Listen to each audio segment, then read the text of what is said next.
Stiffen up out there. Going to be a big, challenging week out there because what we're faced with, the Democrats are going for everything this week. They're moving too fast here. They're going for everything this week. They're not going to be able to contain themselves. And what we're going to get is a repeat of the Kavanaugh strategy. As every effort they make blows up, they're going to have another one right in line, right behind it. We are going to be overwhelmed with people stepping forward, claiming Trump has been a bad actor since day one. It's going to be oppressive. You're not going to be able to escape it if you at least, even if you spend just a few minutes with drive-by media every day.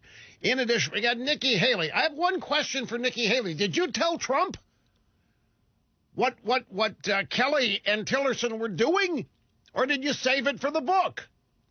And if you didn't tell Trump and you only saved it for the, what do you mean you don't know about? Nikki Kelly says, right here, my formerly nicotine-stained fingers, Nikki Haley, former UN ambassador. And by the way, I need to remind everybody that our impressions of Nikki Haley were great.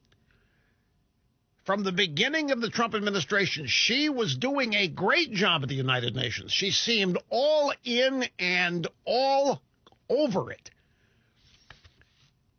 She seemed to be a very, very loyal Trump administration figure. And I don't know that she wasn't, but she's published a book.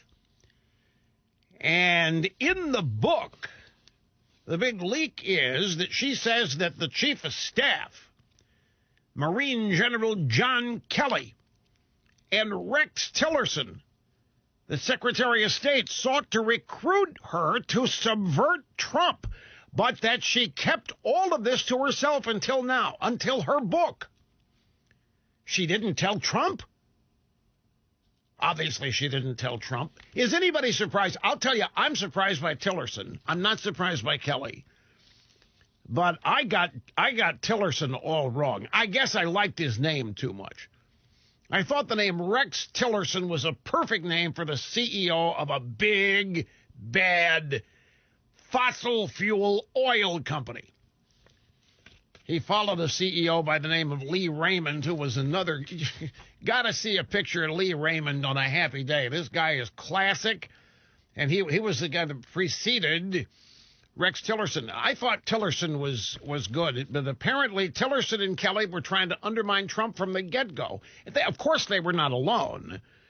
I remember when McMaster was hired. Trump hired McMaster over the holidays down here at Mar-a-Lago, had a gigantic signing ceremony type thing, and the drive-bys and everybody to be national security advisor, and I saw how the drive-bys and the Washington establishment was going nuts. This is great. This is great. This is great. This is great. I said, uh-oh.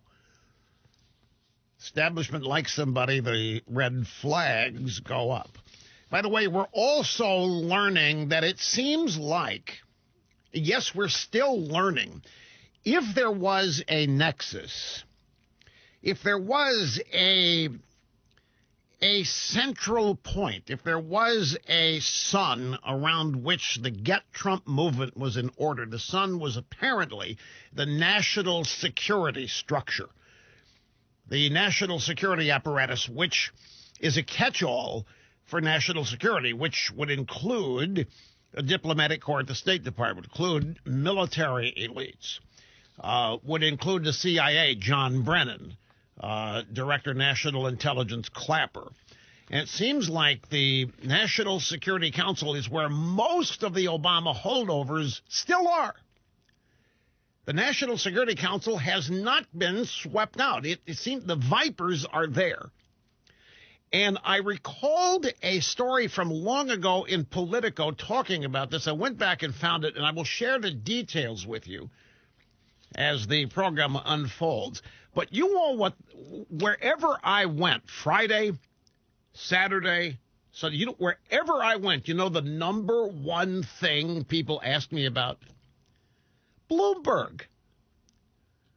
And I'm sitting there, look, I understand that the guy is rich. beyond rich, and that's the that's the attraction. It never ceases to amaze me how rich people are just giant magnets. Now, they never have been for me, so again, I find myself in the unique position of not being dazzled and impressed and blown away, but I couldn't escape it. Wherever I went, Rush, what do you think of Bloomberg getting in? I said, what is it about Bloomberg that you like? Why is it such a big deal? Because of the money he's got, Rush, you go out there and buy it.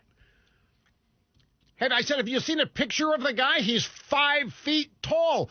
There's no way he's going to get elected. Have you not listened to anything the man has said? This is the guy that wanted to limit the size of your freaking soft drink as mayor of New York. This is the guy who said that the Chi-Com dictator is not a dictator, that he has to please his constituents if he's going to survive. But you know what happens in our society? Rich people are automatically assumed to be brilliant because they're rich. Everybody assumes you got to be super